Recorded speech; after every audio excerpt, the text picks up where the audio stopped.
বিতর্কিত ওয়াকফ বিলের বিরুদ্ধে ভারত জুড়ে আন্দোলনের ঘোষণা দিয়েছে অল ইন্ডিয়ান মুসলিম পার্সোনাল ল বোর্ড। এই বিল বাতিল না করা পর্যন্ত আন্দোলন চলবে বলে জানিয়েছে সংগঠনটি। ভারতীয় সংবাদ মাধ্যম এনডিটিভির প্রতিবেদনে এ তথ্য জানা গেছে।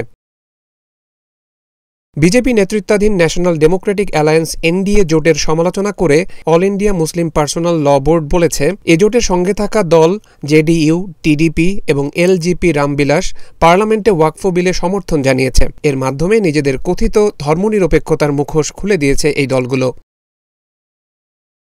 বিতর্কিত এই নিপীড়নমূলক বিলের বিরুদ্ধে সংবিধান অনুযায়ী যা কিছু করা যায় তার সবই করা হবে বলে ভারতীয় মুসলিমদের আশ্বস্ত করেছে অল ইন্ডিয়া মুসলিম পার্সোনাল ল বোর্ড।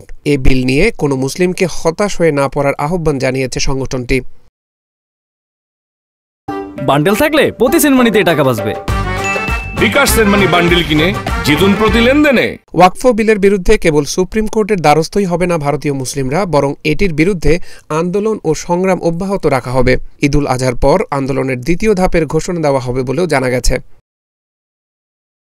উল্লেখ্য, ভারতে ২৫টির বেশি ওয়াকফ বোর্ড রয়েছে, যাদের অধীনে আছে ৮৫,০০০ সম্পত্তি এবং ৯ লাখ একর জমি। মুসলিমরা ধর্মীয় ও অন্যান্য উদ্দেশ্যে যেসব জমি বা সম্পদ দান করেন সেগুলো ওয়াকফ হিসেবে পরিচিত।